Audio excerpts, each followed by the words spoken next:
In the room, this is the thing you are aiming toward, the thesis defense. Graduation is all very nice, but this is the event. And it's just you, your book, and a mostly friendly audience, if you behaved well during your time here. And it's also, for us mentors, it's really cool to watch the fledglings fly. So I welcome you to the defense of what the author herself referred to as the monster beast. 773 pages long. And it is rare, but in this case accurate, to say, at its 773 pages, it could have been a little longer. Yeah. So I was introduced to this project in the hall, in Low Hall. I was letting myself into my office, and I heard Ms. Bates say to Shelley, or say to Samantha, this is the one. This is the one you want for your next mentor. And I looked down the hall, and she looks at me and says, meet Samantha. You need to work with her book. Oh, okay, so we said hello. And then later at the residency, I asked her to pitch the book. And she said, it's about a boy who fell from the sky. Don't you just want to hear the rest of the story? Best pitch line I've been given by any student. And then she explained it, well, no, it's not just about that. It's about a princess who, so I won't tell you that. And I thought, oh, okay. And I asked her to send me some pages. Now, my real thought was, I wonder how late in the book she brings in this boy who falls from the sky. First line. Most beginning writers would save it and save it and save it and save it and drop it in when it's way too late. No, this was where she started, and things got more interesting from there. So I was impressed. I'm still impressed. And though this isn't the typical way we do it, both of the mentors are going to talk about her. So, it's the one and only time in my life that I will ever be able to say, I told you so. I'm going to do something slightly nerdy and read from the evaluation that I turned in for Samantha. This project isn't just a project, or a book, or even a thesis. It is an opus in the grand tradition of the Sword of Shannara. It is a massive, jaw-dropping, complicated, brilliant piece of work, she's flinching in every adjective, that causes the reader to marvel at what a single human mind can create out of nothing. And when the book is published, Samantha can use that for an endorsement. When you think about a girl standing behind the counter of an ice cream shop with a notebook, writing in between customers, 773 pages. Can you imagine that kind of dedication? And all those pages weren't done at the ice cream shop, I know that, but I saw her notebook. And better than working at the ice cream. I saw her notebook, the orderly pages of the creation of this massive world that really, I still remember scenes from that book, and I read it, what month is this? I read it in April, and the voices, I can still hear the prose singing in my head. So now Samantha's going to read, and let's see if you agree. Well, okay. When I started Married to the Wind, I didn't know it was epic fantasy. Gia informed me of that generic distinction about a third of the way through the novel's first draft. I didn't know much about the novel at all. In fact, when I was accepted into SHU, I started with just an image of a girl standing on a hill with a tree behind her and a terrible storm before her, and a boy in the process of falling from the sky. I did know I was writing fantasy. The boy was kind of a giveaway. But I was under the impression that it was small-scale, pastoral, sort of a regional fantasy for a made-up region. I thought maybe 400 pages. Fast forward almost 3 years, and that small pastoral turned out to be 775 pages long, had 9 main point of view characters, and ranged across half a continent and back. It wound up affecting not just Anissa, an artist, the girl on the hill and the boy who fell from the sky, but the fate and the face of their entire world. And somewhere along the way, I developed opinions about epic fantasy and how it worked and how it should work. Traditionally, epic fantasy is about quests and wars and noble or ignoble deeds, and I kept all of that. But it's usually also about alpha males and boys clubs that have big old no girls allowed signs and are full of problem solving that usually comes down to the point of a sword. They usually fell into either, say, Lord of the Rings mode with simple and clear good and bad, or into something like Conan the Barbarian with hardly any morals at all. My story, I knew even before I knew what it was about, as Robin McKinley puts it, a girl who does things. And it didn't have space for all that boys club nonsense. So I took the bones of epic fantasy, the parts I loved the most, the scope, the scale, the depth, the impact, and I did my best to make it a story about capable women and men with more than blood and lust in their heads. I made it full of problems that needed thoughtful solutions. And in the end, when it all came down to it and the war would be won or lost, I made it about one small act that fixed the wrongs of the world. Hopefully I've made a book that can sit on the same shelf as Lord of the Rings, but it fits more closely, I think, next to Robin McKinley's books. And the book that could be a younger sibling to N.K. Jemisin and Patrick Rothfuss and Saladin Ahmed, who I feel are doing new things with epic fantasy, like I hope to do in further books. This book never would have been written without Shelley's instant love of the story and Tim's highly detailed guidance through the second half. It wouldn't have been half as good without my wonderful parade of crit partners. It would have had to be abandoned entirely without my parents, who haven't even read it yet. But they took me in when I found myself homeless and unemployed this past year. And I'm absolutely 100% sure I would have gone insane from the stress without my wonderful troublemakers and untouchables and everyone else I met here at SHU who assured me that I wasn't nuts. It's just that writing is really hard, especially when you're technically writing a trilogy and calling it one book. Married to the Wind is the story of a girl raised in a pointedly normal childhood in an isolated and obscure corner of a walled-off and insular kingdom who finds out she's not at all normal, and the wall that defines the world is not lit.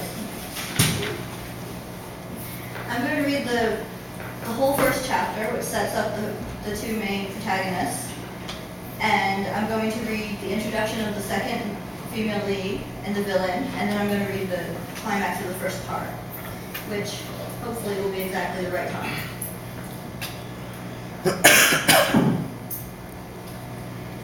Just as the sun reached its peak behind the swirling darkness of the oncoming storm, a boy fell out of the sky. Anissa was with the children on the gentle slope leading up to where the guardian tree stood, its bark as red as blood and its leaves as bright as fire. It was her day to watch them as they played, and she brought her spinning with her, the familiar rhythm of the drop spindle and the roving, a calming influence on what might otherwise be a tiring chore. She and the other girls, who were to be married soon, took turns with the children, training themselves up to be good mothers. But it was not one of her favorite chores, and the day had dawned cloudy and unlikable. Still, she was good at spinning, good at weaving what she spun, and the children were content to let her work, so she sat under the fiery leaves while the children called and laughed and tried not to feel too unhappy about impending wifehood and motherhood, while the clouds gathered and the restless wind made the leaves shiver in unpredictable patterns over her. She wasn't ready. Ben was a good boy, a year older than she, and oldest of his 8 siblings, a strong, almost man with a good future on the successful farm ahead of him. And she was lucky, she knew, to have him. She who had no father, and whose mother was from away, and whose grandmother was a little strange in the head, and sometimes brandished her cane like a sword at the children.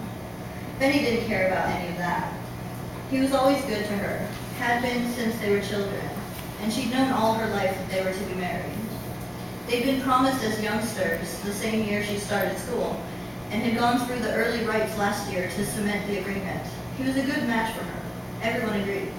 But still, she wasn't ready. She realized she was winding the yarn too tightly and paused to check the children, who had gone quiet in that way that usually meant that they were up to something nefarious. But instead of getting into mischief, they were all clustered a little down the slope, their faces tilted up to the sky over the wall. No one was supposed to look that way. The world lay inside the wall, and there was nothing to see outside it, or so the elder said. She'd spent all her life not looking that way, but the children hadn't yet learned the ways. She followed their gaze, though it made her skin crawl over her scalp and neck. It felt like talking back to the elders, but the children had seen something, and it was her job to keep them safe. The sky had grown dark while she wound her wool into too tight yarn and thought her skittish thoughts. It's early in the year for storms, isn't it, Nissa? Jenny, third oldest of the children, said. He'd be going to school and out to herd soon, and wouldn't have his days to play like this. Soon enough, her chattering group would be down by Junie and the two just older than he, leaving only the quieter children. On her less charitable days, she was glad of the fact. Today, he stood as subdued as the others, and she wished she hadn't thought such things. The clouds darkened more as she watched. They were already darker and meaner than they should have been for the spring. Jenny was right, and the winds tore out of them at strange intervals and from unpredictable angles. Sometimes they sounded like people yelling, or like metal clanging against metal. They moved fitfully, towers of clouds smashing into each other and washing in all directions, not scudding across the sky like they should. But it hadn't started to rain yet, and there was still time to get to shelter. Above her, the wind tangled with the branches of the guardian tree, and the leaves sighed and shushed so that they sounded like voices, like water moving, like answers to the noise the storm made. "Everybody inside," she called. "My house is closest. We'll wait out the storm there." She stood and stuffed her things back into the basket, put the little stool she'd been sitting on with the same hand that she hooked the basket over. She made mother hen gestures at the children as she closed the space between them. "Come on, it'll be raining soon. There's something up there," Frederick, one of the littler girls and the miller's daughter, said. She pointed up into the snarled clouds, and Anissa moved closer to her, squinting into the swirling gray. It did look like something was there, a long, lithe shape like the eels the children caught in the streams, surrounded by a pale nimbus of bluish light, a shape that slithered in and out of the clouds, just short of being the same color as them, a shape that wasn't alone. The guardian tree rattled its leaves louder, and the wind switched directions again, tossing her hair into her face. Anissa went cold like she had when she was a child, and a wolf had lurked through the yard one winter while she was watching the snow, just as the light faded. This wasn't right. The not rightness nagged at the edges of her mind, pushing on the soft spots, making her remember what she had been trying not to think about since breakfast. It felt the way it had felt when she'd been washing dishes this morning, and in the basin, for a moment, she thought she saw a city under the ripples, a city made of translucent white stone, and ringed by tall green fronds that swayed and rippled in a current she felt against her hands. Hands that tingled now, with sparks and streamers that ran up and down her arms under the skin, collected at the base of her skull, pushed against her so that the whole world looked too bright, too clear, despite the thickening clouds and the wild winds. The storm gathered, bruised purple over them. Everything moved too quickly. All the edges stood out too clearly, too sharply. The children pushed away from her in her strange hands. The sky lowered. "Children!" She opened her arms to herd them closer, or herd them down the slope. The sky nodded above her. Those light shapes slid in and out of the clouds and down toward their small groups, silent in all the noise. Before she could shift the children in another direction, Federi screamed and Anissa snapped into motion, the whole world catching up to her at once. Jenny was down, the long creature sliding away from him, and she ran to him, her heart beating too fast, too suddenly. He was bleeding on the ground, a clean, even scoop taken out of his skull, the edges burned and black. The long, narrow shape slid away in the wind, and Fettery was still screaming, her voice getting higher and more inhuman the longer she looked at the dead boy, her dead friend, Anissa's dead charge. A sharp edge in Anissa's chest shifted. She wasn't yet 16, but she was the oldest one on the tree's hill, and she was almost a woman grown. It was her job to calm the children. Already adults were making their way toward them, called out by Fettery's screams. Even if there was nothing else she could do, she could at least spare them what she could. She put her arms around the girl and turned her away from the body, and the weird sparks in her nerves skittered over the girl's hair and her tears. The other children were too quiet, and she couldn't shelter them all. Her arms weren't big enough, and the sight was too much. The winds pulled and buffeted the little ones, and she reached to grab their clothes and pull them close. She had to try. She had to. They were her children. Anissa was the only one who saw the clouds jerk and clot above them. She was battling the winds for possession of the children it wanted to snatch away from her, when all the winds converged, trailing dark streamers of cloud from the sky and pale wisps of mist from the ground. They twisted together in the air over her head and formed something solid. The silvery shapes slid around them, around the clotted, solidifying clouds, graceful and terrible, and the children screamed whenever they came close. The creatures sang as they slid past, those eel things with voices like the haunted echoes of something once beautiful. And then the boy fell from the sky, from further up than anyone should have been able to survive, and landed on the tree's grassy slope, not far from Anissa and her knot of panicking children. The children rushed away like scattering birds, crying and wailing at the adults almost upon them now. Anissa, alone, stood and went to look at what had fallen. She should have run with the children, but he was hurt, and she was the wise woman's daughter. She couldn't avoid helping him if he needed it. It hardly seemed real, a boy from the clouds. She must be in a fever dream. How else to explain the boy, the clouds, the creatures, the annoying little detail that she wasn't as afraid as she should be?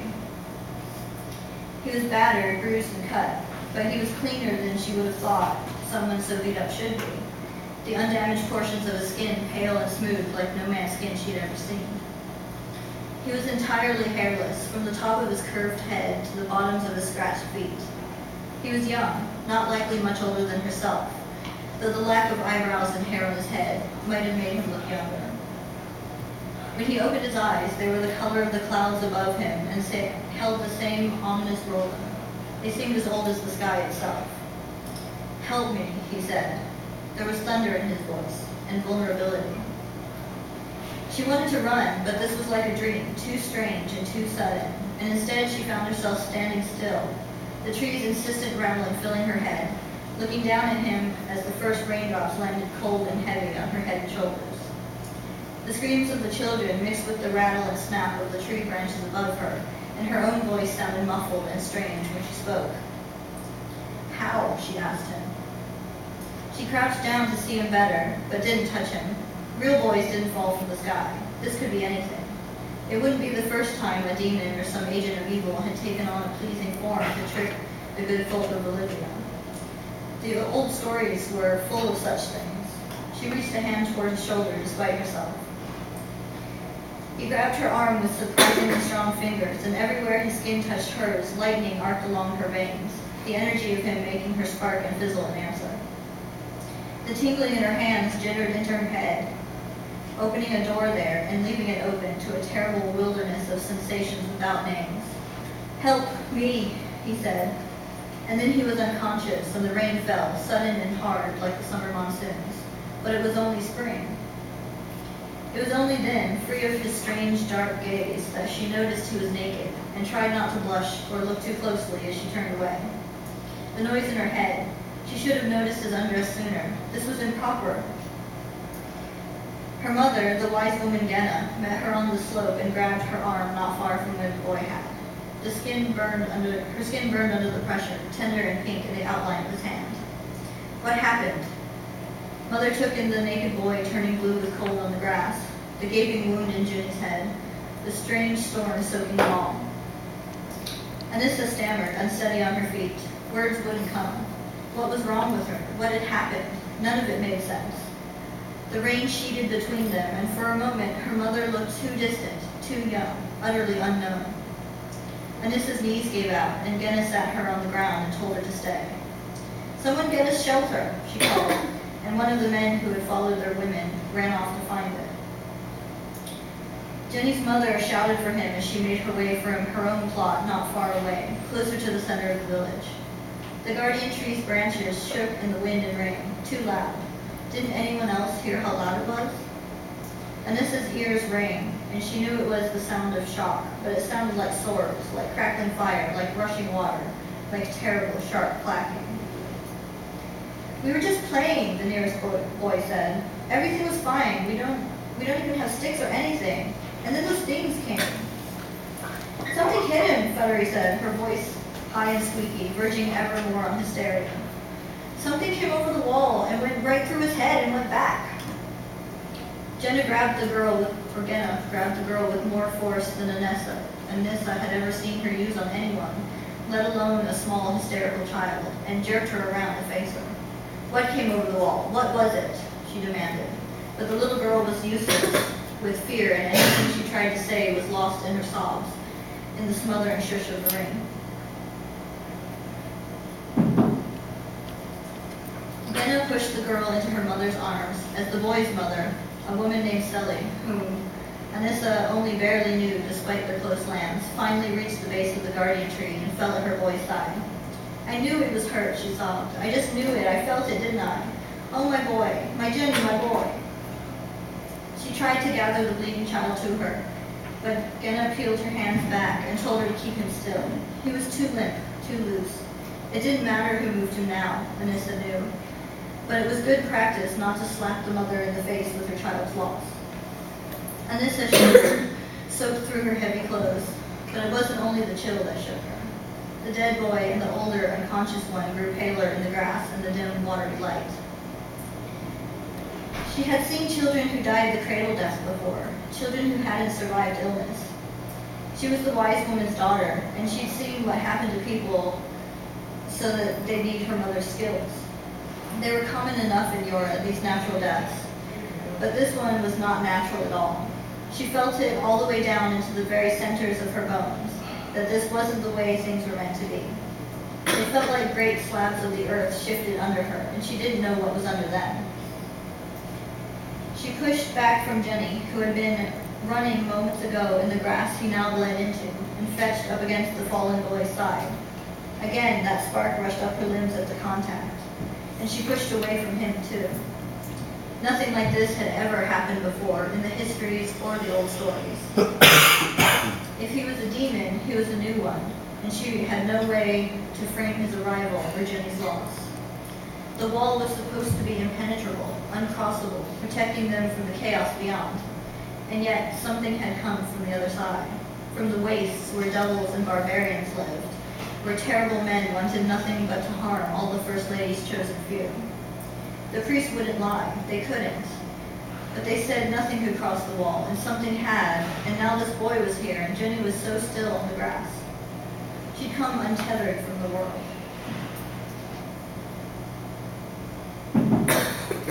The mothers all yelled and fussed, arguing over who should do what and what could be done to help Jenny and whether it was even worth trying to help. But their voices blurred and made no sense. No one saw the sky boy, curled and battered behind her just over the curve of the hill from Jenny, who had become the center of the world. The children were all crying. Futtery was wailing and terrified. And above it all, the guardian tree shook and buzzed in her ears, making far more noise than it should have. It sounded like cicadas, but it was far too early in the year for that, far too cool, far too wet, and far too early in the day. The sound echoed in her head, clicking in her brain, like it was rattling parts of her loose. This hadn't happened before when people had been mortally injured. The farmhand who had hit himself in the leg was his scythe last harvest, or the girl who had fallen from her horse during a storm and broken her neck. And why didn't anyone else hear it?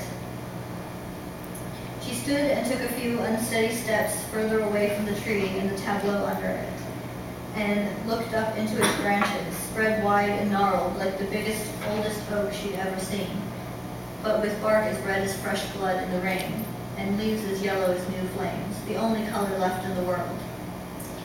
Each of the main branches had a sigil carved into its base, one for each family in the village, carved into a woven ring around the bark. From each branch grew smaller branches for each of the members of the family since its founding, even those who had lived and died before Yor was built and before the tree was planted. Faces with wide, staring eyes had been carved around the trunk, watching in all directions, and they did not look human. Anissa knew all these things. Everyone knew. But she'd never really seen the tree before, not like this. It looked too sharp in the world, outlined in a clarity that made her eyes hurt and made everything else look dim and dark around it. Everything but the naked boy crumpled at its roots and the flame-colored leaves trembling on its branches. In the dimness, the mothers cried. Her mother, the wise woman, did what she could.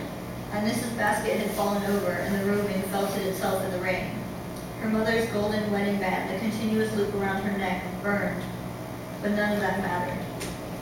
Only the tree mattered.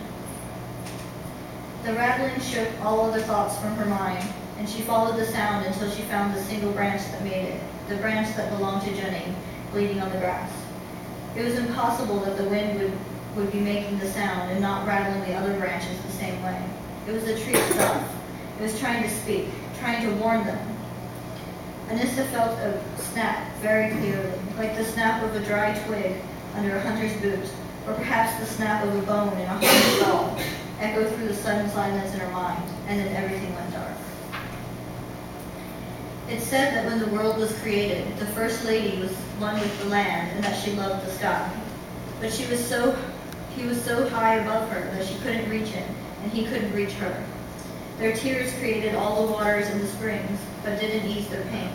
So the gods took pity on them and created the wind that could allow the two to touch, a layer that joined the land and the sky and belonged to them both. From their happy union came all the life in the world, and every day the abundance grows greater. That's chapter 1.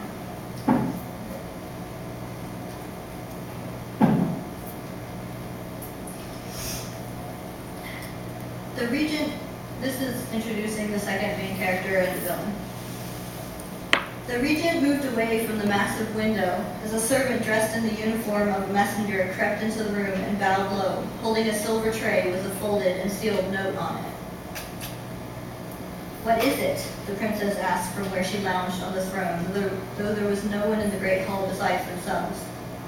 She had been grumpy as a child all morning, insisting that he call her princess instead of Clarissa, reminding him as often as possible that soon she would be 16 and he would be regent no more because she would be crowned queen. As if he could forget. As if the horrible child ever let him forget. This morning he had been patient with her. By this afternoon, as her foul mood held out, he was moments away from slapping her across the face with the hand that wore his heavy signet ring and telling her in no uncertain terms that she would never be queen, that he had worked for years to ensure it was so. But it was his scarred, damaged hand that ached with the urge.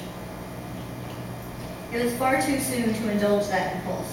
She was still queen enough to have him beheaded before his plans could finally, after so long, come to fruition.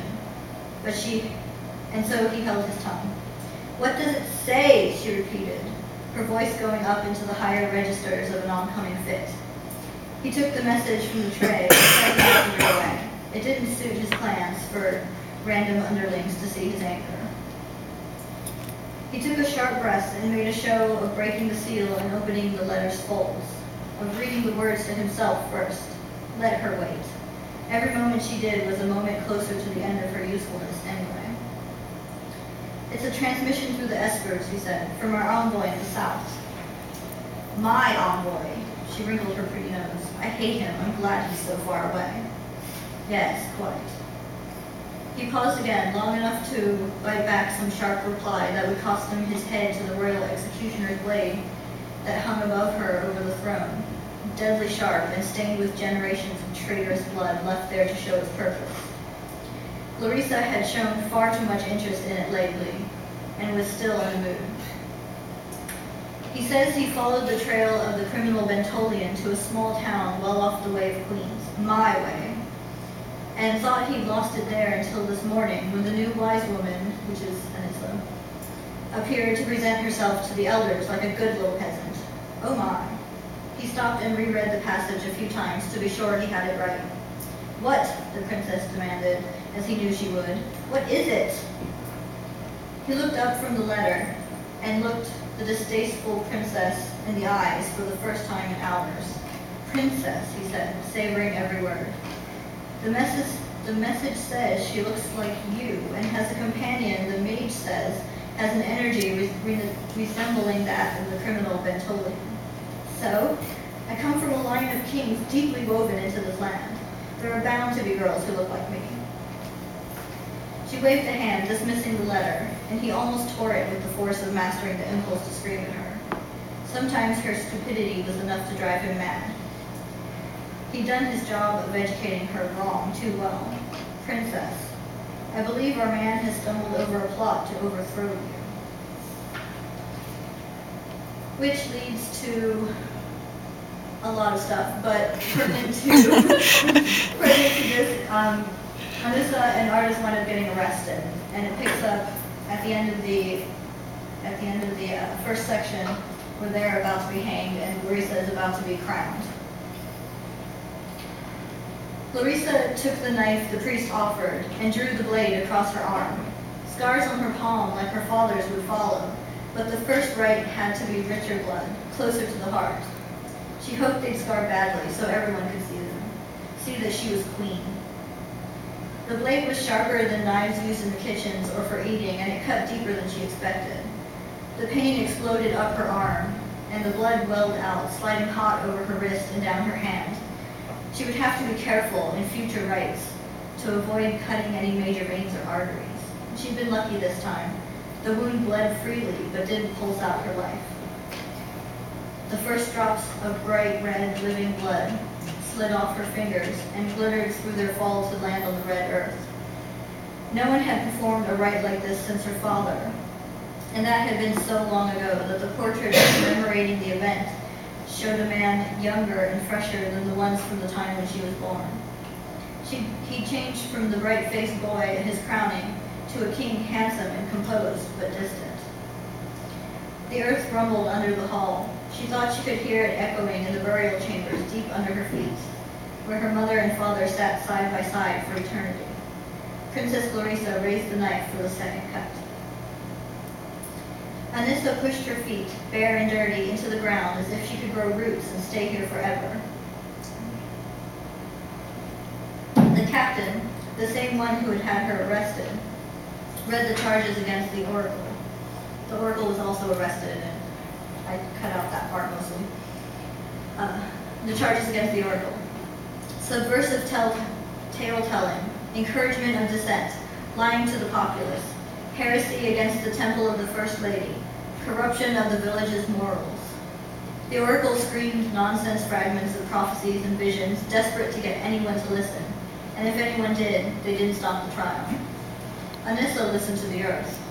Something had changed between when the wind stopped and when they dragged her to where she could see the oracle's face. It was like the power in the dirt and the stones had awakened. She felt rumbles from far away creeping up her bones, felt the footfalls of large beasts moving closer. She felt the power of the kingdom shift northward, and she felt the walls straining. The drumbeat in her head grew louder. The cicada click picked up speed. Something changed. Princess Larissa said the words of binding in the oldest language anyone in Bolivia knew, while the wicked silver blade hung over her arm the second time. The words wove around her, full of much more meaning than normal words, twining through each drop of blood, into the ground, back up to her arm and into her veins. Gold sparks slid around the edges of her vision, and her skin crawled like spider webs draped over it, more with each word. The rumble in the earth shuddered around the room, making people murmur to each other in nervous whispers from behind fans and handkerchiefs. Let them whisper. Let them see what she could do. She tightened her grip on the blade, lifted her arm, and slid the shining edge across the soft white space above the first cut. Larissa rocked back on her feet, but kept her balance. The rumbles were getting worse, almost to full quakes now. shaking dust and plaster from the ceiling, knocking tottering ladies into their men's arms. Was this normal? Was this how it was supposed to be? In the crowd, Gozen watched her with black hatred in his eyes. The raid was almost done. Already she could feel a tug pulling in her mind. It had to be the link with the earth. She just had one more slice to make and one more round of words to say, and today's ritual would be over. Her place would be assured on the throne. The rituals that followed would be easier. All the journals of all the kings and queens before her said so. None had mentioned quakes during the ceremony, though. She bent her knees to steady her balance, brought the blade up for the third and final cut. Anissa twisted her wrist in the heavy cuffs, even though it made the rough edges cut into her already tender skin. Drops of blood had fallen twice already to land in the dust at her feet, but her attention was on Ardith. They had the rope around his neck. They had the scroll listing his crimes unrolled beside him. She didn't hear a word the soldier said. Ardith turned and looked at her, sadness mixed with apology in his face. He had full eyebrows and lashes now, a soft shimmer of gold around his eyes. He looked human and vulnerable. The soldier rolled up the scroll and stepped back. Ardith smiled at her, but so sadly. Larissa slid the knife across her arm the third time, closest to her heart, but the trembling and rolling of the ground threw off her practiced swipe, and it went deep. Blood welled up worse than ever and splashed across the marble floor, down the edge of the circle, into the roiling red earth. Anissa pulled against her shackles and felt her skin part, felt the hot blood splatter onto the trampled earth. Something had gone wrong. The bond in Grace's mind snapped tight, but not with the kingdom. She saw instead a boy on the gallows, just as the floor gave out under him. Then her own floor went out from under her. She hit the cold marble hard. The black, gold, and red spots and waves erupted in her vision, blocking everything else out. My father's family colors, she thought, not mine. There was a loud tearing noise, the sound of 1,000 stones breaking, a riot of screams and footfalls, a feeling like she was on a boat in a storm, and everything went blank. Anissa screamed the moment they dropped Ardith, but she was screaming because she saw her arm bleeding from 3 deep slices, saw a hole in a marble floor where the earth roiled and rose like a living thing. She screamed again when the visions cut off, and Ardith flew apart. For less than the smallest moment, less time than it took Anissa's eye to decide to blink and to accomplish it, there was a cloud in the shape of a boy, hovering where he stood on the gallows, with empty space under his feet. Something heavy and made of stone snapped, sending waves of power bouncing off everything, making the whole world tremble. And then the wind came again.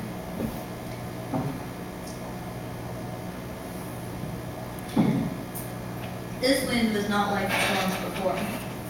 It was directed, purposeful.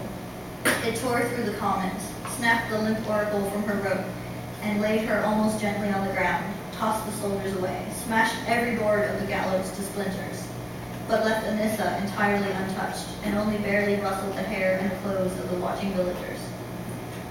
The clouds rolled in from all directions, mounting high and dark over the heart of the village, rumbling and flashing in time with the tremors under her feet. Anissa stood in her bubble of peace, dizzy as her blood flowed out over her hands from her torn wrists to mix with the dirt not far from where her mother had fallen. Flowers bloomed where the drops fell, and the earth rose just a bit to reach her. She looked up at the clouds, too much noise, too many new ideas in her mind to react, heard the drumbeat slowing in her head, and whispered, "Don't leave me here." There was the space of one loud heartbeat when nothing happened. No wind came, no new clouds joined the storm. And then the clouds rolled over like a deep sleeper just starting to wake, opened a great mouth full of lightning, and reached out a blurry hand made of silver-black cloud stuff, the same cloud stuff she'd seen moments before Ardith fell from the sky. The hand closed around her and swirled there, a halted tornado, a sling of air. The winds wrapped around her like a dozen strong arms, lifting at her arms, her waist, her legs, until she was entirely off the ground. Streaks of red, her own blood, climbed through the winds around her, but they grew thinner as the air dried her wounds. She saw Huri's brown face in the crowd and tried to wave, but she was so dizzy, and the storm had her, and she was leaving now. It carried her away, over the village, over her home so small and empty, over the mound and the intricate spirals and lines of the irrigation channels, scattering her blood like sparse rain behind her. Everywhere it landed, more flowers grew. The wall loomed up before her and dwindled behind her. She was free of Bolivia.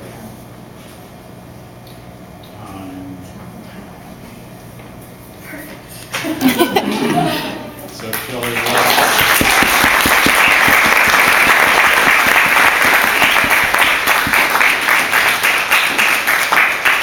Shelley, first question. First question and a really fast answer since we have like 7 minutes. How did you get your arms around all the multiple plot threads in this story without going crazy? I kind of did.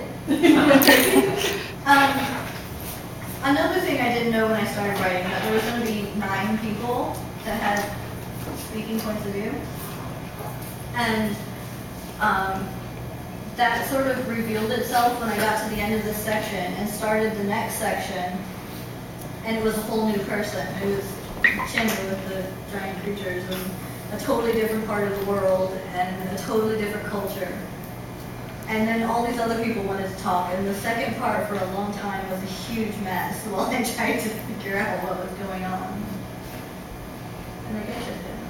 But it was not easy. It was like a whole semester of people walking back and forth because I didn't know what they were doing. So, what would you tell, especially the people who are 1s and 2s, what do you wish you'd known at the beginning that you know now?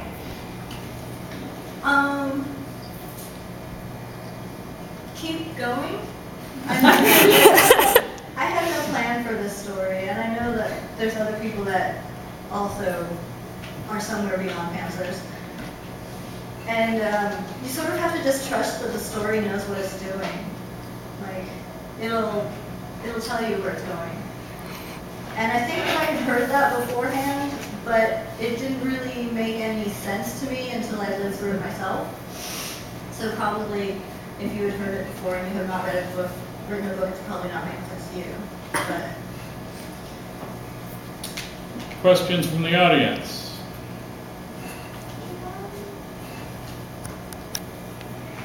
I just remember reading on your blog, and this kind of made me think about my own writing, but you had so much going on in this book that there were things that you cut that you were like, oh, well, maybe I'll do it for, the next book. Like, how often was that happening? Like, how were you able to edit and store some for later? If that made any sense, what I just said. well, storing it for later was easy because I never throw anything away. You should see my bedroom. But the cutting came down to necessity. The deadline was approaching, and I didn't have time to fill out 3 or 4 entire storylines that I'd sort of dropped one scene in that I wanted to write and never got around to writing. So I just chopped those and stitched up the holes around them, and some of them will definitely be in the next book, which is called Born to the Road, by the way. And will probably be just as long, if not longer.